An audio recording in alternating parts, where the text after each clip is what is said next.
Today, I'm answering the question, how often should you breastfeed your baby? And how long should a breastfeed last? Thank you for coming to my channel, Baby Child & Co. once again. If you have subscribed, thank you. If you haven't, please subscribe, because here we talk about everything and anything that is related to the health of your child or your baby. If there's a question on your mind, please leave it in the comments, even if it's not related to the video. As long as it's related to your child, we will get to it. We may even do a video on it for you. So, how frequently should you feed your baby? I've said previously in other videos that babies cry for many reasons other than hunger. So if you are using the cry of your baby to judge when your baby is hungry, then that is not the best for your baby.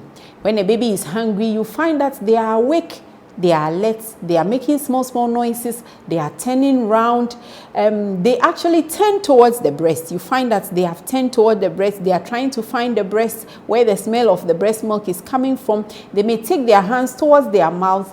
And then the last thing they do when they have been very hungry for long is to cry.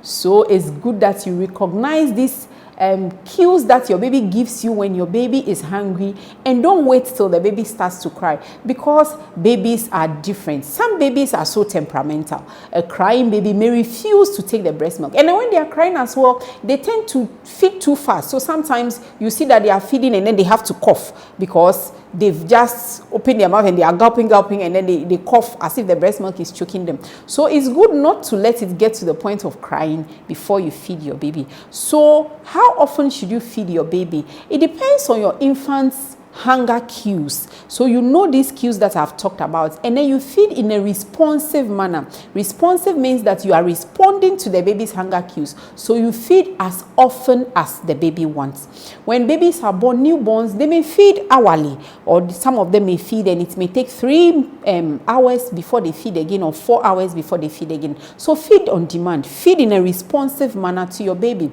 But as they grow, when you have really established breastfeeding, you will find that most babies will feed about 8 to 12 times a day. Sometimes they feed and in 2 hours they want to feed again. Sometimes they feed in an hour, they want to feed again. Sometimes they will feed and it will take up to 4 hours before they feed again. So what you should do is to feed in a responsive manner.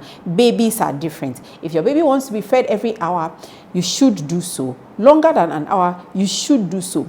But when the baby is sick, or the baby is, some babies, they are sleepy and they don't want to wake up and feed, especially when the weight is a problem, then what you can do is to try to wake the baby up. You don't need to shake them or anything. You can remove the blanket or the cloth that is covering them so that they get a bit cooler, and then that may wake them up, and then they may exhibit the cues for you. Or you can just gently massage their back. You can talk to them, or you can express a bit of milk and put in their mouth, and then if they really want to breastfeed, then they will breastfeed. But if you do this and it doesn't work, you can wait about 30 minutes and then you try again.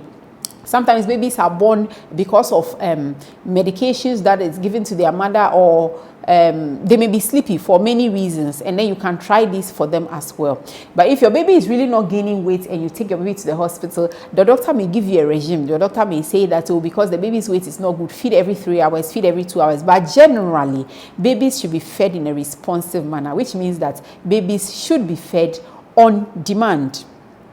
So you pay attention to your baby's feeding cues, and then you go according to the feeding cues to feed your baby. Now, how long should you feed at a feed? Well, there is no set time. What is important is that you empty the breast. And when they are new babies, they may not be able to empty one breast at a feed because their tummy is not that big.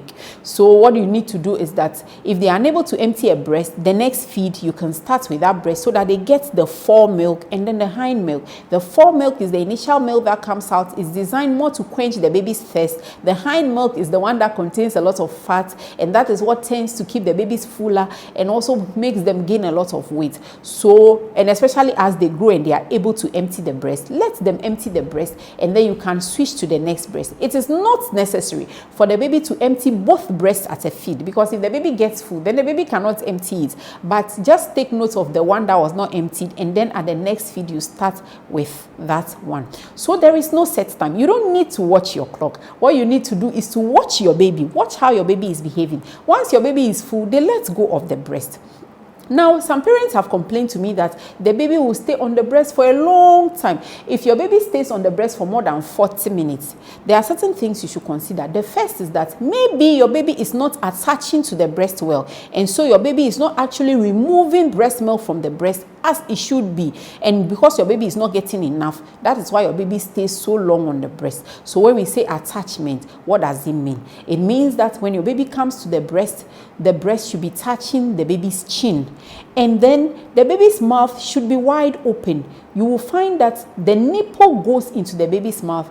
Also, the areola, which is the black part beyond the nipple, should go into the baby's mouth. A good portion of areola should go into the baby's mouth. The baby should not hold onto your nipple. The baby should hold the areola, and the nipple should be deep in the baby's mouth. And then you will find that more areola is visible above the baby's mouth than below, and the baby's mouth is wide open. The lower lip, the lower lip is turned out. That is a good attachment. If your baby is holding on to the nipple, that will make you get sore or cracked nipples. And the other thing is that the baby will not be able to remove milk efficiently from your breast, and that is the reason that you may find that your baby is staying for a long period at the breast. The other reason your baby may be staying for a long period at the breast, you watch and see. When your baby is at the breast, is the baby really sucking? Because sometimes they just prefer to have the nipple in their mouth or the breast in their mouth. They are not really sucking. That is called non-nutritive suckling. That one is just for comfort. They just love it.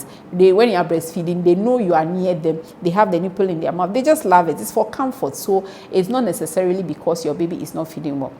And if your baby is feeding too frequently, almost every 30 minutes to an hour, your baby is feeding frequently, then again, there's a problem. It means that either you are not recognizing your baby's hunger cues, and you are mistaking other discomfort for hunger, because your baby may cry because they are too wet, or they are too cold, or they are too hot, or the place is too noisy. They may cry for so many reasons. So maybe you are acting on crying instead of hunger cues, and the crying may be due to something else.